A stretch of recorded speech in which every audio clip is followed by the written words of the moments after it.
मैं अपने घर में आराम कर रहा था कि गुलाम कादिर, जो मेरा बचपन का दोस्त था और अपने इलाके का वडेरा भी था, का फोन आया और उसने कहा, कल इतवार है, तुम्हारी छुट्टी है, मेरे साथ गाँव चलो, मैं तुम्हें जो नई जमीनी ली हैं वो दिखाना चाहता हूँ। पहले पहल तो मेरा मूड नहीं था, फिर उसके जोर देने पर मैंने हामी भर ली, मगर उस शर्त पर कि वो इतवार को रात ही मुझे वापस शहर भिजवा देगा, क्योंकि अगले दिन मेरा दफ्तर था। नई नई नवकरी में छुट्टी मिलना भी महाल था।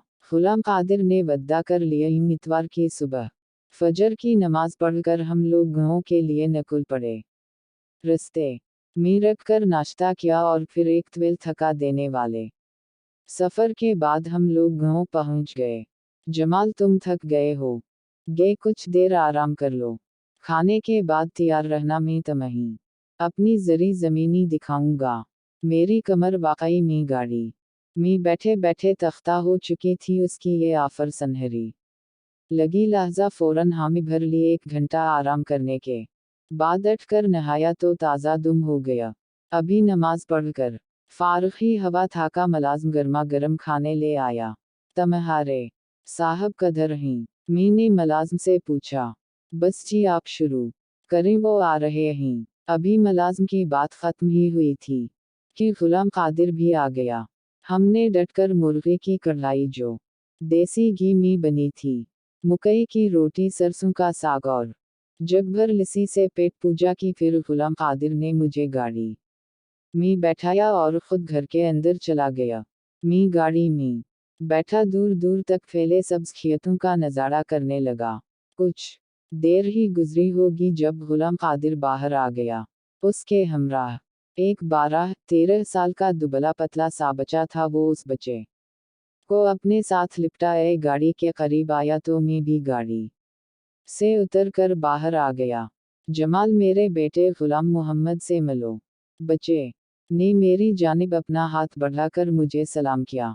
मैंने गुलाम मोहम्मद से मुसाफा करने के बाद उसके सर पर हाथ रख कर दादी वो हो बहो अपने बाप की कापी था, मगर मैंने महसूस किया कि वो अपनी उम्र से कहीं ज्यादा मदबराबर खामोश था। यार जमाल, गुलाम मोहम्मद मेरा अकलूता बेटा है और मेरा सब कुछ इसी का है। गुलाम कादिर ने प्यार से बेटे की जानिब देखते हुए कहा। मैंने भी मुस्करा कर गुलाम मोहम्मद की जानिब देखा। उसकी काली चमकती आंखों में बहुत ठहराव था। मैं अपने बेटे को बस एक ही बात समझाता हूँ कि काम कोई भी हो, कभी अधूरा मत छोड़ना, वक्त ज़ाया मत करना। इंसान चला जाता है मगर उसका काम हमेशा बाकी रहता है।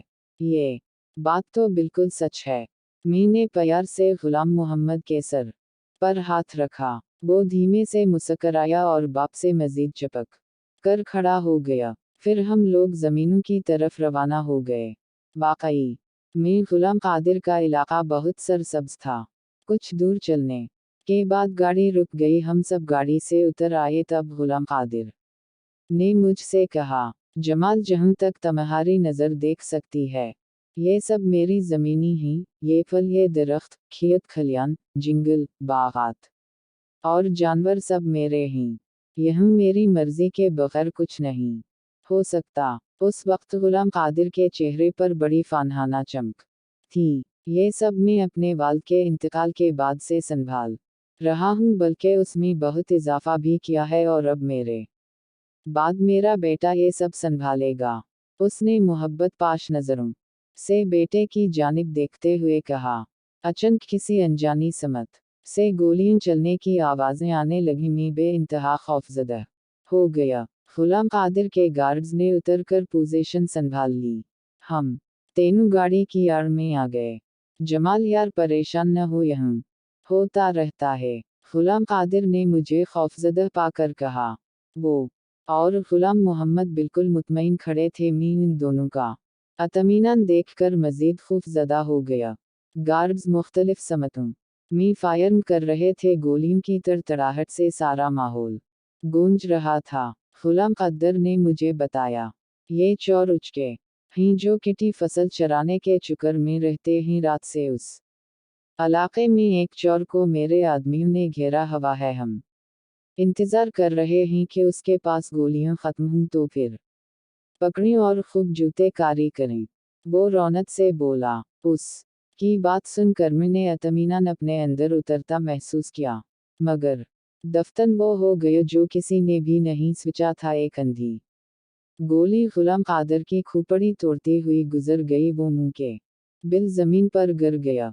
खौफ और वहशत से मेरी आंखें पट्टी रह गई। मेरा पूरा वजूद जैसे ज़लज़लों की जद में था। मैं ठहरा, सीधा साधा शहरी लड़का जिसने बंदूक को करीब तक से तो देखा नहीं था, और यह मेरे सामने मेरा दोस्त खून में लथपथ पड़ा था।